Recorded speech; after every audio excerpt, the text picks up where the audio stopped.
ভাগৱত ভক্তি ভক্তসকলৰ মনত উদ্ভৱ হয় তাৰ বাবে আমি তেখেতক অনুৰোধ জনাইছোঁ।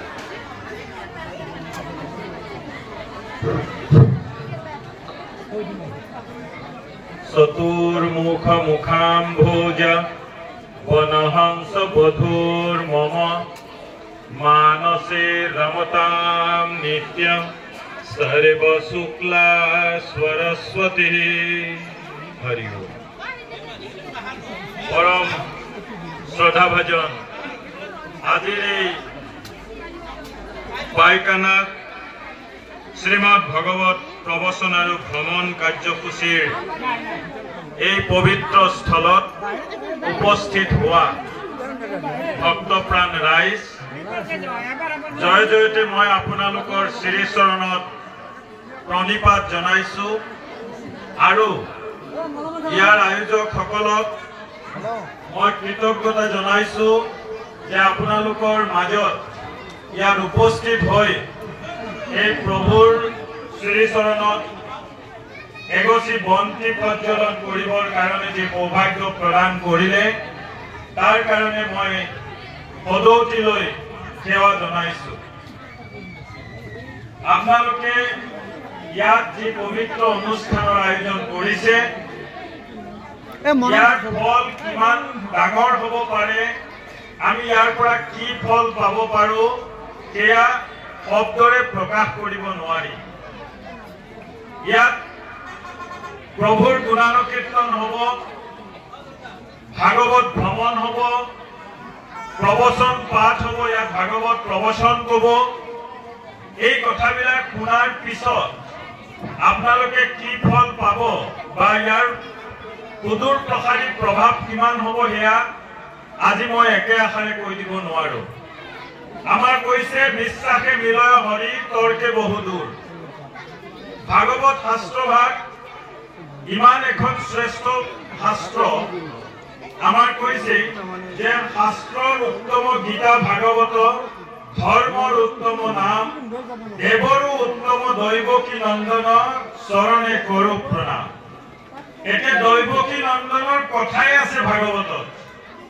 আপোনালোকে যদি ভাগৱত শাস্ত্ৰখন যদি আপোনালোকে চাই তেতিয়াহ'লে ভাগৱতৰ যি দ্বাদশ স্কন্ধ ভাগৱত আছে তাত ৩৩৫টা অধ্যায় আছে, ১৮,০০০ শ্লোক আছে।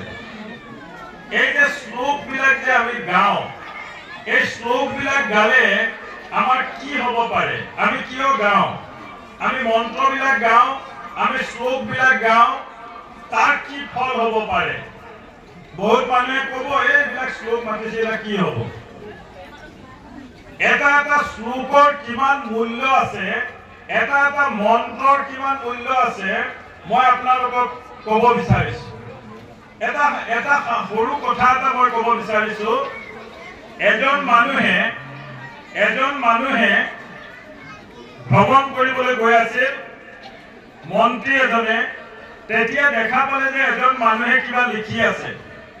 তেওঁ সুধিলে আপুনি এইটো কি লিখিছে? কৈছে মই শ্লোক লিখি আছো।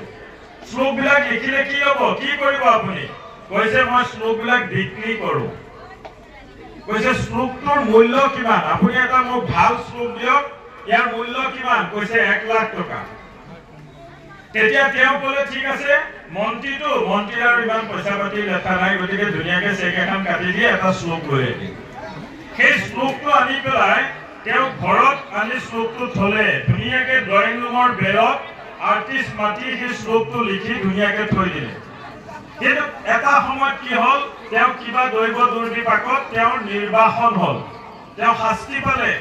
তেওঁ ২০ বছৰৰ কাৰণে ৰজাই নিৰ্বাসন দিলে আৰু নিৰ্বাসনত গৈ ২০ বছৰ থাকি তেওঁ যেতিয়া ঘৰলৈ ঘূৰি আহিছে, ঘৰলৈ ঘূৰি আহি তেওঁ ২০ বছৰৰ পিছত আহি যেতিয়া ড্ৰয়িং ৰুমত সোমাইছে, দেখিছে এটা ডেকা ল'ৰা বিচনাত শুই আছে। তেওঁ খং উঠিছে যে মোৰ অনুপস্থিতিত এইবিলাক ক'ৰ বাহিৰা মানুহ ঘৰত শুই আছে।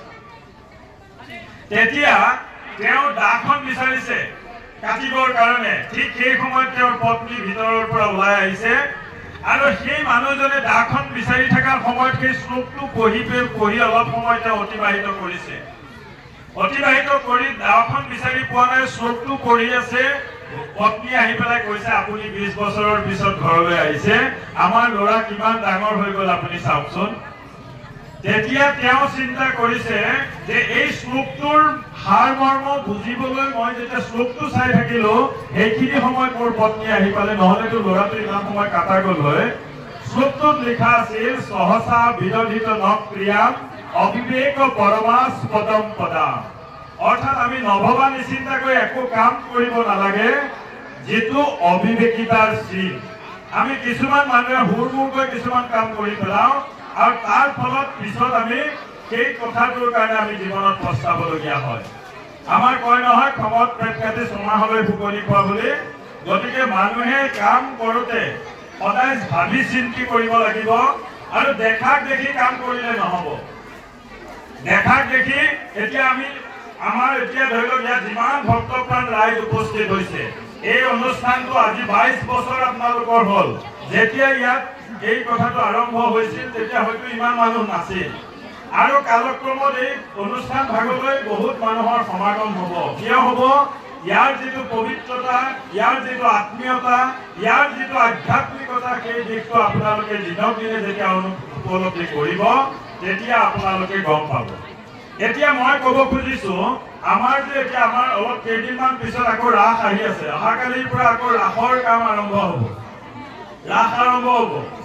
এতিয়া আজি আপোনালোকৰ ইয়াত ভাগৱতৰ আজি আৰম্ভণি হৈছে, কালিলৈ ভাগৱত পাঠ হ'ব, য'ত ভাগৱত শাস্ত্ৰ ভাগত কৈছে যে কৃষ্ণস্তু ভগৱান স্বয়ং, স্বয়ং শ্ৰীকৃষ্ণক ভগৱান বুলি কৈছে। ঘোষাটো যেতিয়া গাইছে, ঘোষাটোতো আপোনালোকে সেইখিনি কথাই কৈছে, কৃষ্ণ এক দেৱ দুখ হাৰি, এজনেই দেৱতাৰ কথা আপোনালোকে কৈছে, যিজনে আমাৰ দুখ হৰণ কৰিব পাৰে, আমাৰ সংকট নাশ কৰিব পাৰে, তেওঁৰ কথা আপোনালোকে কৈছে।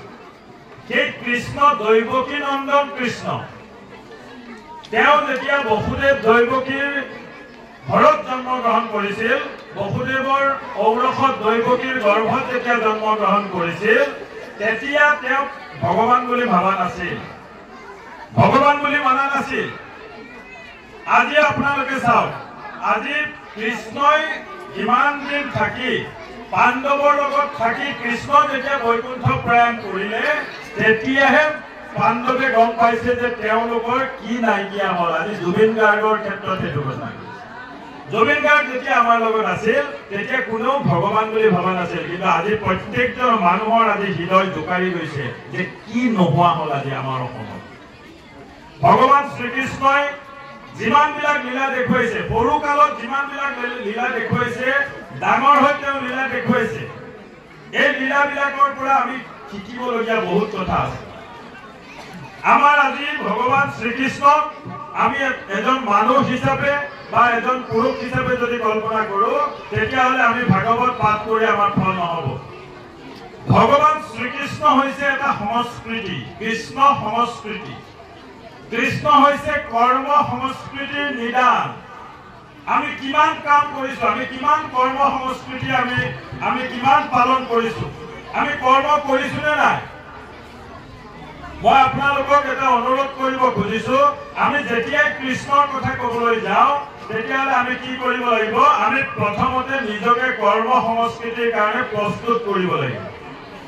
কৃষ্ণই আপোনালোকে চাওক, কৃষ্ণই নিজে ভগৱানৰ অৱতাৰ, পূৰ্ণ ব্ৰহ্ম অৱতাৰ। কৃষ্ণই গৰু চৰাইছে, ৰাসলীলাত আপোনালোকে দেখা পাব কৃষ্ণই গৰু চৰাইছে। যে কৃষ্ণই গৰু চৰাই, কৃষ্ণই কি কৰিছে?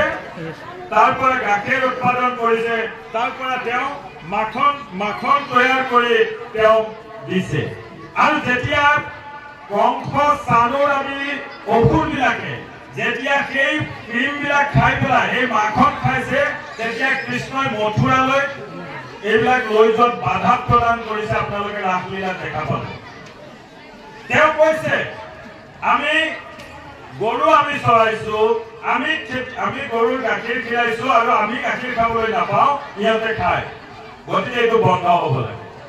তাৰ ফলত আপোনালোকে দেখা পাইছে কিমান তেওঁ কষ্ট সহ্য কৰিবলগীয়া হৈছে, কিন্তু সেই কষ্ট তেওঁ খেলা ৰঙে সেই বিপদক সম্পদলৈ ৰূপান্তৰিত কৰিছে। ইমান ডাঙৰ বিপদ আহিছে, ইন্দ্ৰৰ পূজা বন্ধ কৰিছে, ইন্দ্ৰক পূজা কৰিব নোৱাৰা বুলি কৈছে। পূজা যদি কৰা আমাৰ গৌ মাতাক পূজা কৰা, পূজা যদি কৰা গোবৰ্ধন পৰ্বতক পূজা কৰা, যোনে খাদ্য দিছে। তেতিয়া ইন্দ্ৰই ইমান দৃষ্টিপাত কৰিছে যে মানুহ থাকিব নোৱাৰা হৈছে আৰু তেওঁ গোবৰ্ধন পৰ্বত দাঙি ধৰি মানুহবিলাকক ৰক্ষা কৰিছে। এয়া হৈছে কৃষ্ণ, কৃষ্ণ সংস্কৃতি। আৰু কৃষ্ণই কি কৈছে? কৃষ্ণ আৰু এটা কথা কৈছে। কৃষ্ণই কৈছে যে আমাৰ লোকেল উৎপাদিত সামগ্ৰীৰ ব্যৱহাৰ। আজি চৰকাৰে যিটো কথা কৈছে ভোকেল ফৰ লোকেল, সেই সংস্কৃতিক কৃষ্ণই গঢ়ি থৈ যোৱা সংস্কৃতি, আজি নহয়। কৃষ্ণই কৈছে লোকেল আমাৰ বস্তু যি প্ৰডাক্ট আমি কৰিছো এইবিলাকৰ ব্যৱহাৰ কৰিব লাগিব। কৃষ্ণই বাঁহৰ পৰা বনোৱা বাঁহী বজাইছে, কৃষ্ণই ময়ূৰাৰ পাখি পিন্ধিছে, কৃষ্ণই বৈজয়ন্তী মালা পিন্ধিছে। কৃষ্ণই গীটাৰ বজোৱা নাই, কৃষ্ণই বাঁহী বজাইছে। সেই বাঁহৰ পৰা লোকেল বাঁহডালৰ পৰা প্ৰস্তুত কৰা বাঁহীটো কৃষ্ণৰ মুখত পৰি পেলাই সি বিশ্ব বিমোহন ৰূপলৈ ৰূপান্তৰিত হৈছে, জগত সন্মোহিত কৰিছে।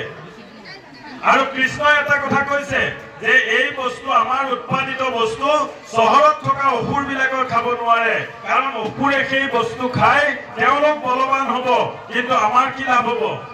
আৰু সেইকাৰণে কৃষ্ণই কৈছে যে যেতিয়ালৈকে আমাৰ খেতিয়কসকলে নিজৰ উৎপাদিত সামগ্ৰী যেতিয়ালৈকে মূল্য নাপায় তেতিয়ালৈকে আমাৰ দেশৰ উন্নতি নহ'ব। সেইকাৰণে তেওঁ কৈছে যে ইয়াৰ বস্তুৰ মূল্য আমাৰ খেতিয়কে নিৰ্ধাৰণ কৰিব লাগিব। That is the appropriate economy তেওঁ প্ৰতিষ্ঠা কৰি থৈ গৈছে। কৃষ্ণই দেখুৱাই থৈ গৈছে এপ্ৰপ্ৰিয়েট ইকনমিৰ কথা কৈ গৈছে। ইয়াত আই মাতৃসকল আছে, আমাৰ ডেকা শক্তি আছে, যুৱকসকল আছে, কিশোৰ আমাৰ সৰু সৰু চেমনীয়াসকল আছে। মই আপোনালোকক এটা কথাই অনুৰোধ কৰিব খোজো যে আপোনালোকে কি কৰিব, ইয়াত যিসকল মাতৃ আছে আপোনালোকে আই মাতৃসকলক সন্মান যিদিনাই কৰিবলৈ শিকিব সেইদিনাই পৃথিৱীত ধৰ্ম প্ৰতিষ্ঠা হ'ব। কাৰণ আমাৰ শাস্ত্ৰত কৈছে যত্ৰ নাৰ্যাস্তু পূজ্যন্তে ৰমন্তে তত্ৰ দেৱতা। য'ত নাৰী শক্তিয়ে পূজা পায় তাতহে দেৱতা সন্তুষ্ট হয় বুলি কৈছে। সেইকাৰণে আমাৰ সমাজত নাৰীৰ শক্তিৰ পূজা বেছি। আপোনালোকে চাব দুৰ্গা, কালী, মনসা, লক্ষ্মী, সৰস্বতী, শীতলা এনেকে কৰি যিমান নাৰীৰ পূজা কৰা হয় পুৰুষ দেৱতাৰ সিমান পূজা নহয়। কিন্তু নাৰী শক্তিয়ে জগত সৃষ্টিও কৰিব পাৰে, নাৰীয়ে ধ্বংসও কৰিব পাৰে। সেইকাৰণে মই মোৰ অনুজসকলক, কণ ছাত্ৰ ছাত্ৰীসকলক, ডেকা শক্তিক মই অনুৰোধ জনাইছো, যিখন সমাজত যিখন ঘৰত বহুত ডাঙৰ মানুহে কৈ গৈছে সেইখন ঘৰেই স্বৰ্গ, যিখন ঘৰত নাৰীয়ে কান্দিবলগীয়া নহয়, আৰু সেইখন ঘৰেই নৰক, যিখন ঘৰত নাৰীয়ে হাঁহিবলৈ সুবিধা নাপায়। মই আপোনালোকক অনুৰোধ জনাইছো, আপোনালোকৰ মহাভাৰতত নিজে কৈ গৈছে, ব্যাসদেৱে লিখিছে, ভাগৱত যোনে লিখিছে এই ব্যাসদেৱে মহাভাৰতত লিখিছে, ন গৃহম গৃহমিত্যাহুৰ গৃহিণীৰ গৃহমস্যতে গৃহমটো গৃহিণীহীনম অৰণ্য সদৃশম স্মৃতম।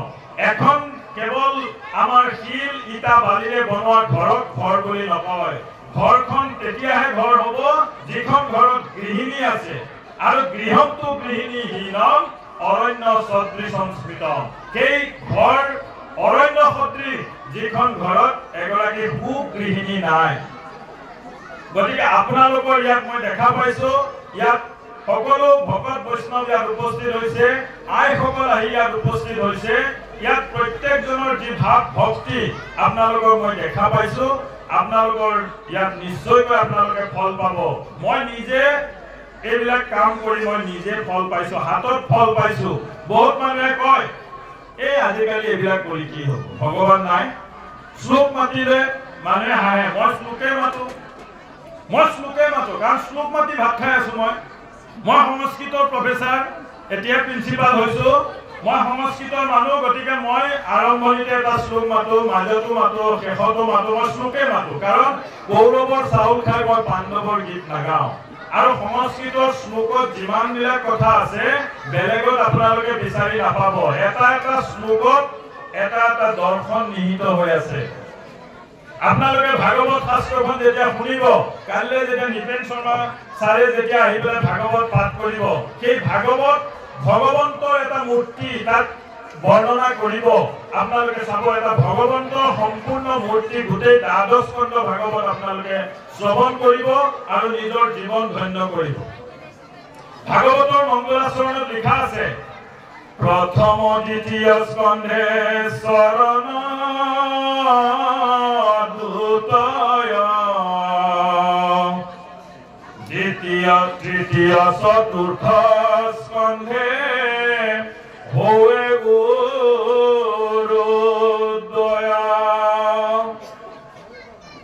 নাভিদেশ পঞ্চমেশ অষ্টেশে বক্ষস্থল, সপ্তমে অষ্টমে কৰ কমল যুগল, কণ্ঠ দেশ নৱমেদ সমে যাৰ তুণ্ড,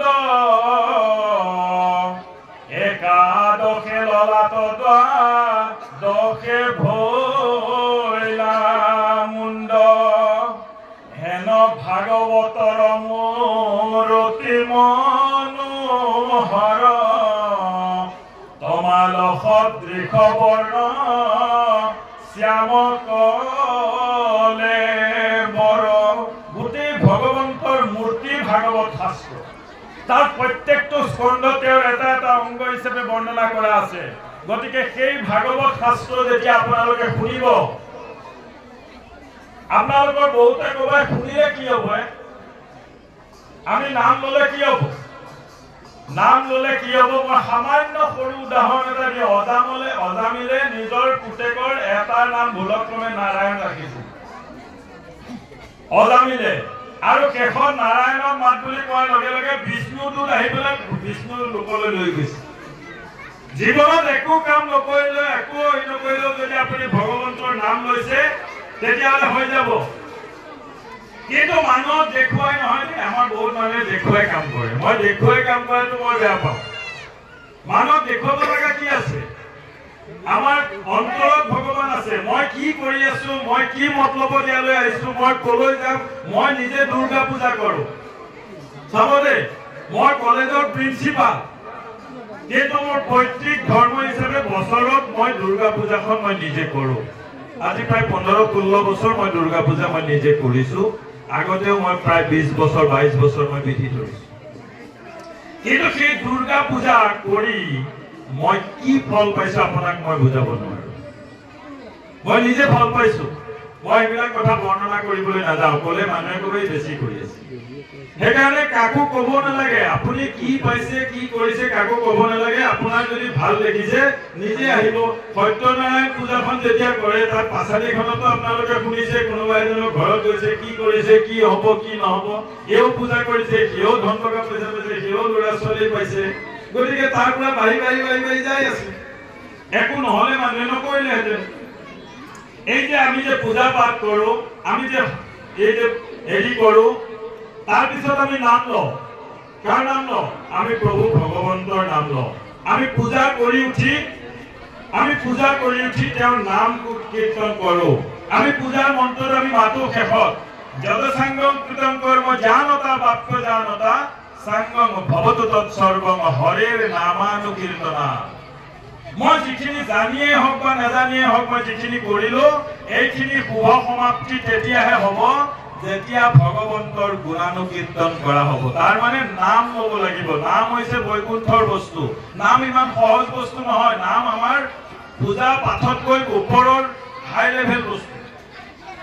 আপোনালোকক মই কৈছো, আমাৰ যেতিয়া ঘৰত, মোৰ ঘৰ গহপুৰত, আমাৰ যেতিয়া ঘৰত কিবা উৎসৱ পাতো, কিবা পূজা পাতো, বিয়া সভা যেতিয়া হয়, আমাৰ ভিতৰত যেতিয়া পূজা পাঠ চলি থাকে, বাহিৰত ভকতে নাম লয়।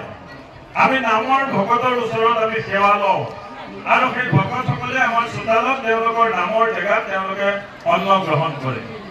আমি দুইটা পালন কৰো। এতিয়া বহুত মানুহে আমাৰ এতিয়া পূজা কৰিলে কিছুমানে পূজাত নাযায়, কোনোবাই নামত নাযায়। মোৰ কিন্তু সেইটো নাই। মোক য'তে মাতে ভাল জেগাত মই যাওঁ। ভাল জেগাত যাব, বেয়া জেগাত নাযাব, অশান্তি কৰা জেগাত নাযাব। আৰু আপোনালোকক আৰু এটা মই কথা ক'ব খুজিছো যে বেছি দীঘল হ'লে আপোনালোকে হাততালি বজাই দিব সামৰি দিম অলপ মাতিছে কাৰণে 2 লাইনমান কওঁ কাৰণ কি আমাৰ হৈছে আমি আগতে আজিকালি প্ৰফেচাৰ বুলি কয় আগতে আছিলে প্ৰবক্তা আমাৰ নামটো হৈছিলে প্ৰবক্তা প্ৰকৃষ্ট বক্তা তাৰমানে সজাই পৰাই কথাবিলাক কোৱাৰ কাৰণে প্ৰবক্তা বুলি কৈছে গতিকে কথা ক'বলৈ দিলে আমাৰ বিপদ মাইকটো দিলে বিপদ মই আপোনালোকক কৈছো দুজন বুঢ়া বুঢ়ী আছিলে একদম কৃষ্ণ ভক্ত এটা সাধু কথা ক'ব খুজিছো সাধু কথা আপোনালোকে ক'ব এয়া কি কথা কয় আমাৰ বহুত মানুহ আছে কি কৰে যে দুৰ্গা পূজা পাতিছে তেওঁ 5 দিন তাতে লাগি থাকে দিন ৰাতি গোটে তাতে লাগি থাকে ৰাত পাতিছে গোটে 12 দিন 13 দিন তেওঁ সেই ৰাসৰ চলিতে থাকে ইফালে অফিচ মোৱা নহয় স্কুলত নাযায় অফিচলৈ নাযায় তাৰ পিছত যেতিয়া বেলেগ এটা প্ৰমোশন পায় তেওঁ খং উঠে আৰে মই ইমান পূজা কৰিলো ইমান ৰাসত মই ইমান লাগি থাকিলো মোৰ কিয় প্ৰমোশন নহল প্ৰমোশন এই কাৰণেই নহল আপোনাৰ অৰিজিন জেগাত ৰেকৰ্ডটো বেয়া আপোনাৰ প্ৰমোশন ক'ত হ'ব অফিচতে হ'ব অফিচত আপোনাৰ উপস্থিতি বহুত কেৰেঙা ইয়াত থাকিলে নহ'ব এওঁ যাই পেলাই তাতে আপোনাৰ প্ৰেজেন্সটো দিব নোৱাৰে বোলে কি কয় দেখোন প্ৰিন্সিপালে শুনক ইয়াতে আপোনালোকে পাতিছে আপোনালোকে একদিনীয়া হওক 2 দিনীয়া হওক 3 দিনীয়া হওক ইয়াত যিখিনি কৰণীয় আছে ৰাতিপুৱাতে সোনকালে আহি কৰি মেলি আপুনি যথা সময়ত আপোনাৰ নিজৰ কৰ্মলৈ যাওক খেতিয়কজন খেতি কৰিবলৈ যাওক কোনোবা অফিচত যাওক স্কুলত যাওক আপোনাৰ ফলটো ক'ত আছে জানে খেতিয়কজনৰ ফলটো আছে খেতিডৰাত মোৰ ফলটো আছে মোৰ অফিচত কিন্তু মই যদি ৰাসত 13 দিন যদি নাযাওঁ অফিচলৈ দুৰ্গা পূজাত 5 দিন 6 দিন নাযাওঁ ক'ত যাও ইয়াৰখিনি কৰণীয়খিনি কৰক আকৌ অফিচৰ পৰা আহি দৌৰা দৌৰি গা পা ধুই আকৌ আহক ইয়াত আকৌ লাগি থাকক তেতিয়াহে আপোনাৰ সেই জেগাটোত আপোনাক ফল পাব মই বুঢ়া বুঢ়ীৰ সাধু এটা ক'ব খুজিছো দুজন বুঢ়া বুঢ়ী আছিল তেওঁলোকে ৰাতিপুৱাৰ পৰা ৰাতিলৈকে কৃষ্ণ কৃষ্ণ কৃষ্ণ কৃষ্ণ কৰি থাকে ভগৱান ভগৱান কৃষ্ণ এনেকে কৰি থাকে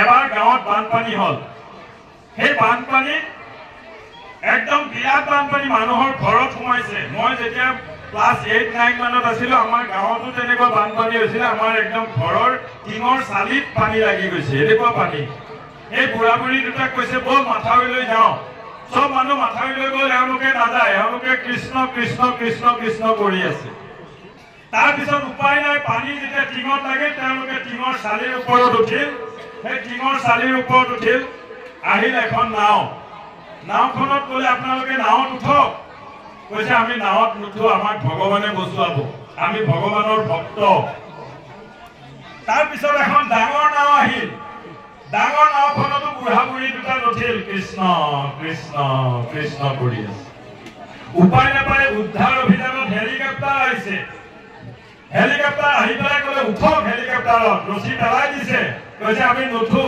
আমাক ভগৱানে বচুৱাব কৃষ্ণ কৃষ্ণ লাষ্টত ঘৰ ডুবি পানীত পৰি বুঢ়া বুঢ়ী মৰি থাকিল ইহঁতে যায় যেতিয়া অফিচত যেতিয়া কৃষ্ণক লগ পালে সেই অফিচ পালে আত্মা যায় কৃষ্ণ ইমান হাঁহিছে কৃষ্ণই হাঁহি ৰাখিব নোৱাৰে এতিয়া কৃষ্ণক এডমিট কৰিব লগা অৱস্থা হাঁহি বন্ধ নহয় কৈছে আপোনাৰ ভক্ত দিন ৰাতি কৃষ্ণ কৃষ্ণ কৰি থাকো আজি পানীত পৰি পেলাই মৰিলো আপুনি হাঁহিছে কৈছে মই নাহাঁহিম তোমালোকৰ কৰ্ম ইমান দুৰ্বল ইমান বেয়া কৰ্ম যে মোৰ হাঁহি উঠিছে মই তোমালোকক উদ্ধাৰ কৰিবৰ কাৰণে এখন নাও পঠালো নাওখন তোমালোকে নুঠিলা তাৰপিছত ভাবিলো সৰু নাও দেখি ভয় কৰিছা নেকি এখন ডাঙৰ মেচিন নাও পঠালো মেচিন নাওখনতো নুঠিলা আৰু তোমালোক মোৰ প্ৰিয় ভক্তৰ কাৰণে আজিলৈকে কাকো মই হেলিকপ্টাৰ চেংচন দিয়া নাই তোমালোকলৈ মই হেলিকপ্টাৰ পঠালো তাৰপিছতো তোমালোকে নুঠিলা তোমালোকৰ কৰ্ম ইমান বেয়া মইতো অফিচটো এৰি নিজে যাব নোৱাৰো গতিকে তোমালোকে মৰিছা নিজৰ কৰ্মৰ দুখত এতিয়া ভাবক আমি যে ভগৱানৰ ভক্ত ভগৱানে আমাক 2 হাত মেলি দিবৰ কাৰণে সাজু হৈ আছে আমি কালি কেৱল ল'ব লাগে আমি ল'ব জানা নাই গাঁও ঘৰলৈ আপোনাৰ অতিথি আহিছে আপোনালোকে অলপ দামী গাড়ীত আহিলে যেটো শুশ্ৰূষা কৰে ভিক্ষাৰী এজন আহিলে সেইটো নকৰে কিন্তু ভিক্ষাৰীৰ ৰূপত আপোনাৰ সুদামাও আহিব পাৰে আপোনাক মই কৈ দিছো ভিক্ষাৰীৰ ৰূপত পৰীক্ষা লবৰ কাৰণে কোন আহিছে আপুনি গম নাপাব পাৰ্বতীয়ে যেতিয়া হেৰি কৰি আছে তেতিয়া এজন ভিক্ষাৰীৰ ৰূপত আহিছে মহাদেৱ আহি পেলাই মহাদেৱে নিজেই গালি পাৰিছে তুমি যিজনৰ কাৰণে ইমান বলিয়া হৈ আছা সেইজনৰ পাৰিষদবিলাক দেখিছানে নাই গোটেই ভূত প্ৰেত গলত সাপ সেইটো লগতো হেৰি কৰিব যায়নে ভস্মৰ ধূলা গাত সানি লৈছে তেতিয়া পাৰ্বতীয়ে লাষ্টত কৈছে মই আপোনাক নমস্কাৰ কৰিছো মোৰ গুৰুজনক নিন্দা নকৰিব মই আপোনাৰ কথা শুনাও মোৰ কাৰণে পাপ মই যাওঁ দিয়ক তেতিয়া শিৱই নিজৰ ৰূপ ধাৰণ কৰিছে যে তোমাৰ পৰীক্ষাত তুমি উত্তীৰ্ণ হৈছা সেইকাৰণে মই কৈছো আজি মোৰ ঘৰলৈ আলহীৰ ৰূপত কি আহিছে আপুনি গম নাপায় সাক্ষাৎ দামোদৰ আহিব পাৰে তেওঁ ভেকচন ধৰি আহিব পাৰে গতিকে সেই ভেকত আপুনি চিনি নাপাব পাৰে সেইকাৰণে আমাৰ শাস্ত্ৰত কৈছে অতিথি দেৱো ভৱ আমাৰ এজন গৃহস্থী মানুহে 5টা যজ্ঞ ডেইলি কৰিব লাগে সেই 5টা মহাযজ্ঞ যদি কৰে শাস্ত্ৰত কৈছে আৰু একো কৰিব নালাগে প্ৰথম যজ্ঞটো হৈছে অধ্যয়নং ব্ৰহ্মযজ্ঞ আপুনি অধ্যয়ন কৰক ব্ৰহ্মযজ্ঞ কৰা হ'ব অৰ্থাৎ জ্ঞানৰ অন্বেষণ কৰক পিতৃ যজ্ঞস্তু তৰ্পণ আমি মা দেউতাক প্ৰতিদিনে স্মৰণ কৰিব লাগে তৰ্পণ কৰিব লাগে কিয় কৰিব লাগে সেই মা দেউতা দুখীয়া হ'ব পাৰে দৰিদ্ৰ হ'ব পাৰে কিন্তু তেওঁলোকৰ যত্নতেই মই ডাঙৰ দীঘল হৈছো পৃথিৱী দেখা পাইছো মোৰ কাৰণে ভগৱান স্বয়ং গণেশে দেখুৱাই থৈ গৈছে যেতিয়া গণেশ আৰু কাৰ্তিকৰ মাজত কোন শ্ৰেষ্ঠ সেইটোক লৈ পেলাই যেতিয়া হেৰি হৈছিল তেতিয়া শিৱ পাৰ্বতীয়ে ক'লে যোনে পৃথিৱীখন 3 পাক মাৰি সোনকালে আহি আমাৰ ওচৰত উপস্থিত হ'ব তেওঁই আমাৰ কাৰণে প্ৰিয় কাৰ্তিকে অহংকাৰত ময়ূৰত উঠি হেলিকপ্টাৰ মাৰি দিলে চাৰিওফালে গণেশে কৈছে মইতো যাব নোৱাৰো মাক দেউতাকৰ চাৰিওফালে 3 পাক মাৰি কৈছে মোৰ পৃথিৱী তোমালোকে তেতিয়া গণেশ যুদ্ধত জয়ী হৈছে গণেশক শ্ৰেষ্ঠ বুলি প্ৰতিপন্ন কৰিছে গতিকে মা দেউতাৰ ওপৰত এই পৃথিৱীত কোনো ভগৱান নাই মই কৈ দিছো মন্দিৰতো ভগৱান বিচাৰি নাপাব যদি মা দেউতাক অৱহেলা কৰিছে মা দেউতাক অৱহেলা কৰি ইয়ালৈ আহি লাভ নাই ইয়ালৈ নাহিব ইয়াত দিগদাৰী কৰিব কিন্তু আপোনাক মই কৈ দিলো যদি ঘৰত মা দেউতাক শুশ্ৰূষা কৰিছে ইয়ালৈ আহিবলৈ সময় নাপালেও তেওঁ সন্তুষ্ট গতিকে মা দেউতা আমাৰ কাৰণে ভগৱান বুলি ভাবি লওক তেওঁলোকক শুশ্ৰূষা কৰক পূজা কৰক একো কৰিব গতিকে এই পৃথিৱীত আমি যিখিনি কৰি আছো তাৰহে ফলটো আমি পাম আমি তাৰে ফল পাম সেইকাৰণে আপোনালোকক মই কৈছো বেছি অশান্তি নকৰো বহুতখিনি কথা কলো কাৰণ মোক যোৱা বছৰো মাতিছিল আহিব নোৱাৰিলো এইবাৰো গৈছে ৰাইজে গৈ মোক যেতিয়া ক'লে মই কৈছো ঠিক আছে মই এপাক যাম মই কেৱল এটাই অনুৰোধ কৰিছো যিখিনি কৰে অন্তৰৰ পৰা কৰিব অন্তৰৰ পৰা ৰাতি শুতে এবাৰ মাত্ৰ ভগৱানৰ নাম ল'ব ৰাতিপুৱা বিছনাৰ পৰা নামি এবাৰ ধৰিত্ৰীক প্ৰণাম কৰি মাটিত ভৰি দিব এবাৰ পৃথিৱীক প্ৰণাম কৰিব পৃথিৱী মাতা পৃথিৱী আমাক ধাৰণ কৰিছে পৃথিৱীক সেৱা কৰি পেলাই দিব কাৰণ পৃথিৱীত আমি আজি গোটেই দিনটো মই ঘূৰিম মোৰ পাদস্পৰ্শ হ'ব ইমান কষ্ট হ'ব তেওঁক এটা নমস্কাৰ কৰিম তাৰপিছত আমি ভগৱানৰ নাম লৈ আমি ওলাম একো কৰিবলৈ সময় নাপালে গা ধুওঁতে এবাৰ ভগৱানৰ আপুনি নাম ল'ব ৰাতি শুবৰ সময়ত এবাৰ ল'ব মই এজন পুৰোহিতৰ কথা কৈছো এজন পুৰোহিতে তেওঁ সদায় নাও পাৰ হৈ পেলাই নদী পাৰ হৈ পূজা কৰিবলৈ যায় এই নাৱৰীয়াতে ক'লে দেও মোক এটা মন্ত্ৰ শিকাই দিয়ক তেওঁ কৈছে হেই তই কি মন্ত্ৰ মাতা বাদ দে মন্ত্ৰ চন্ত্ৰ এই নহয় এটা মন্ত্ৰ দিয়ক মই কিবা এটা মন্ত্ৰ সদায় মাতিম তেতিয়া দেৱে ক'লে তই তোৰ এই লগিডাল যে আছে নাৱৰ লগিডাল কিমান দীঘল কৈছে 10 হাত কৈছে 10 হতীয়া গোসানী বুলিয়ে কবিচোন বাৰু তেওঁ দুৰ্গা মন্দিৰত যায় 10 হতীয়া গোসানী বুলিয়ে কবি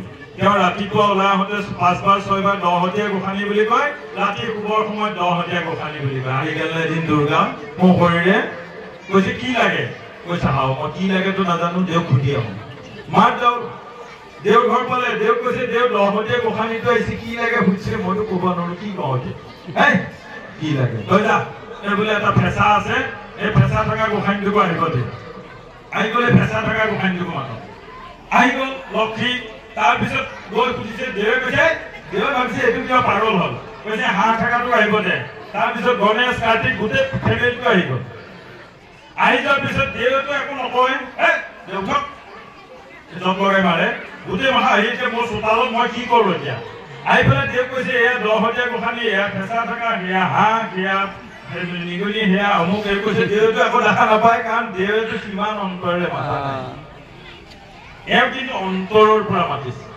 এওঁ যিকেইটা নাম লৈছে অন্তৰৰ পৰা লৈছে বেনাৰসৰ সেই ব্যাসজনৰ নিচিনা ব্যাসজনে স্বীকাৰ কৰিবলৈ গৈছে একাদশী তিথি গোটেই দিনটো স্বীকাৰ কৰি কৰি কৰি কৰি কৰি ৰাতি হ'ল জংঘলৰ মাজত আৰু সেইদিনা একাদশী তিথি একো নাই খোৱা ৰাতি যেতিয়া হ'ল জীৱ জন্তুৰ মাজত ভয় খাই এজোপা গছত উঠিল গছজোপা আছিল বেলগছ সেই বেলগছজোপাতে ৰাতি জীৱ জন্তুৰ ভয়ত তাতে বহি আছে মানুহটো জ্বৰ ঘামাদি ঘামিছে তেওঁৰ ঘামৰ লগত এটা বেলপাত আহি পেলাই তলত শিৱলিংগ আছিল শিৱলিংগত পৰিছে আৰু শেষত ৰাতি তেওঁৰ প্ৰাণ বায়ু ওলাই গৈছে আৰু তেওঁ শিৱলোকলৈ ভ্ৰমণ কৰিছে কাৰণ একাদশীৰ দিনা অন্ন নোখোৱাকৈ গোটেই দিনটো কটাই তেওঁৰ অৰ্পণ কৰা বেলপাত শিৱলিংগত পৰাৰ কাৰণে এজন ব্যাধেও গতি পাইছে গতিকে ব্যাসজন বেয়া মানুহ নহয় আপোনালোকে চাব দেই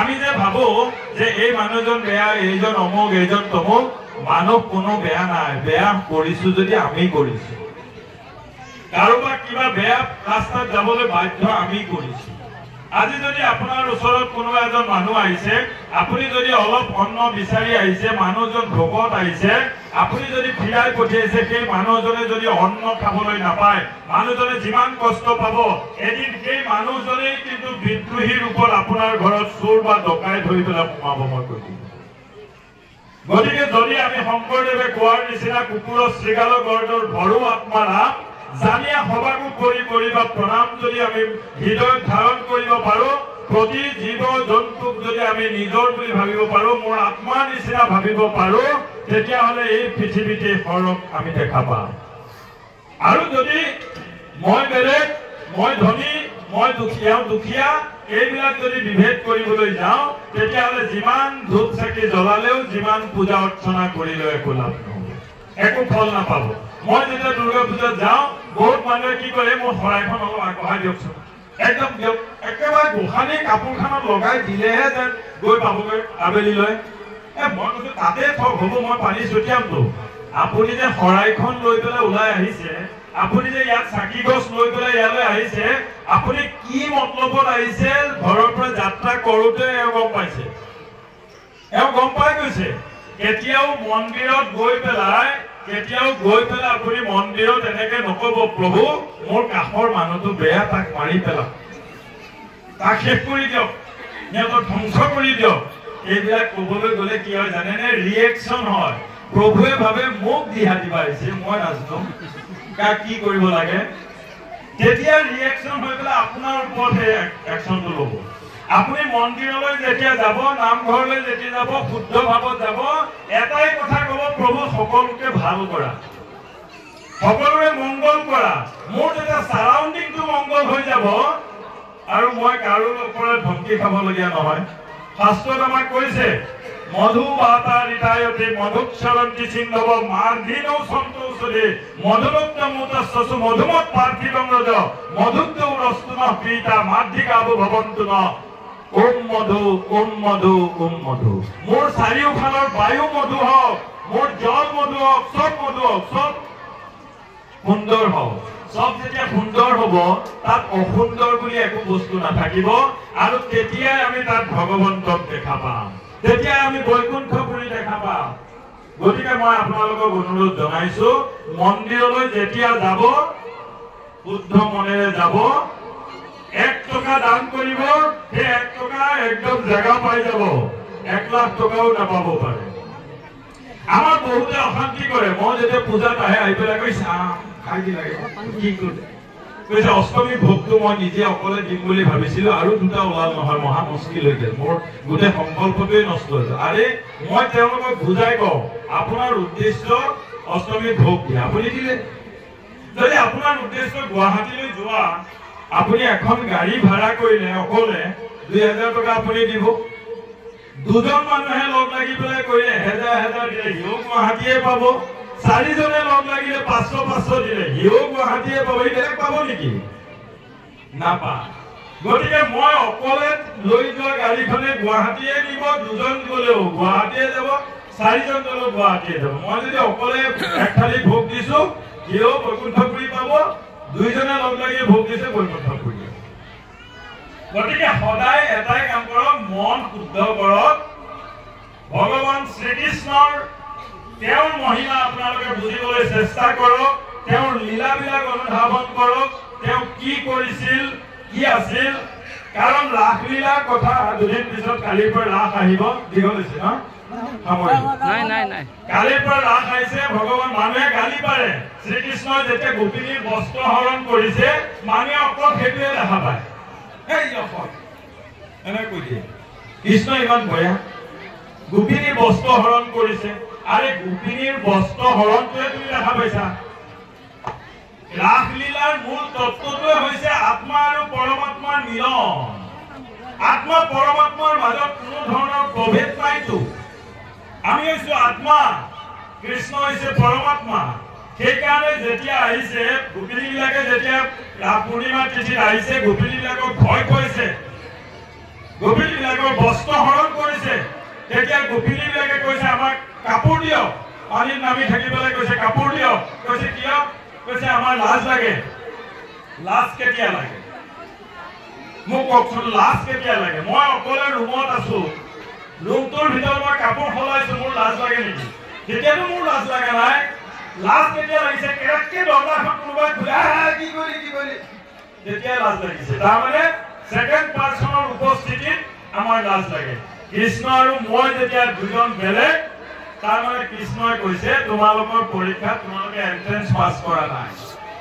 যোৱা 1 বছৰ সময় দিলো কৃষ্ণ সাধনা কৰা, তোমালোকে তাৰ পিছত মই তোমালোকৰ এন্ট্ৰেন্স ল'ম। আকৌ 1 বছৰ সময় ফিৰাই পঠিয়াইছে। 1 বছৰৰ পিছত যেতিয়া আকৌ আহিছে, তেতিয়াহে কৃষ্ণৰ লগত গোপিনীসকলৰ ৰাসলীলা কৰি একাত্ম হৈছে। অৰ্থাৎ আমি কৃষ্ণক পাবলৈ হলে কৃষ্ণ আৰু আমাৰ মাজত, আত্মা আৰু পৰমাত্মাৰ মাজত বিভেদ আনিব নোৱাৰিব। আপুনি কৃষ্ণস্তু ভগৱান স্বয়ং বুলি কৈছে, আৰু বেদান্ত শাস্ত্ৰই কৈছে অহম ব্ৰহ্মাস্মি। আপুনি নিজে ক'ব পাৰিব লাগিব যে ময়েই ব্ৰহ্ম, তেতিয়াহে গতি পাব। কিন্তু মই বেলেগ ব্ৰহ্ম বেলেগ, তেতিয়াহ'লে দুইটা লগ নালাগে। লক্ষ্মীনাথ বেজবৰুৱাই লিখি থৈ গৈছে, যেনেকৈ মাটি লাগি থকা লোহাক চুম্বকে আকৰ্ষণ নকৰে, তেনেকৈ মানুহৰ মাজত যেতিয়া ভগৱন্তৰ লগত দ্বৈধ ভাৱ থাকিব, তেতিয়াও ভগৱন্তৰ লগত একাত্ম হ'ব নোৱাৰে। এইটো লক্ষ্মীনাথ বেজবৰুৱাই লিখি থৈছে। আৰু কৈছে সিজা আৰু ভজা ধানৰ গজালি নোলায়। মন কৰিব, ধান একে, কিন্তু যেতিয়া সিজাই দিব, যেতিয়া ভাজি দিব, তাৰ পৰা কিন্তু গজালি নোলায়। এইবিলাক ডাঙৰ ডাঙৰ মানুহে কৈ গৈছে। মই বেছি দীঘলীয়া নকৰো, বহুত ৰাতি হ'ল, ময়ো যাব লাগিব। আপোনালোকৰ ইয়াত আৰু নাম আছে, আয়তীসকলৰ নাম আছে, অন্যান্য সকলৰো অনুষ্ঠান আছে, সকলোৱে কৰিব। মই কেৱল নিজকে ধন্য মানিছো, কিয় আজি ইমান ভকত বৈষ্ণৱৰ, ইমান আই মাতৃসকলৰ চৰণত মই সেৱা জনাবলৈ পাইছো। আপোনালোকৰ এই পবিত্ৰ ভূমিত মই নিজকে ধন্য মানিছো, আৰু এই অঞ্চলৰ ৰাইজৰ সৰ্বতো প্ৰকাৰ কল্যাণ মই কামনা কৰি ভগৱন্তৰ ওচৰত প্ৰাৰ্থনা জনাইছো। আমাৰ শ্লোকত কৈছে শ্ৰীকৃষ্ণ চৰণম সমস্ত জগতাম কৃষ্ণং বিনাকা গতি কৃষ্ণেন প্ৰতিহন্যতে কলিমলম কৃষ্ণায় তুভ্যং নমঃ। কৃষ্ণাৎ তস্যতে কাল ভীম ভুজগ কৃষ্ণস্য সর্বম বসে কৃষ্ণে ভক্তির অখণ্ডিতা ভবতু মে। হে কৃষ্ণ তুভ্যং নমঃ, হে কৃষ্ণ তুভ্যং নমঃ, হে কৃষ্ণ তুভ্যং নমঃ।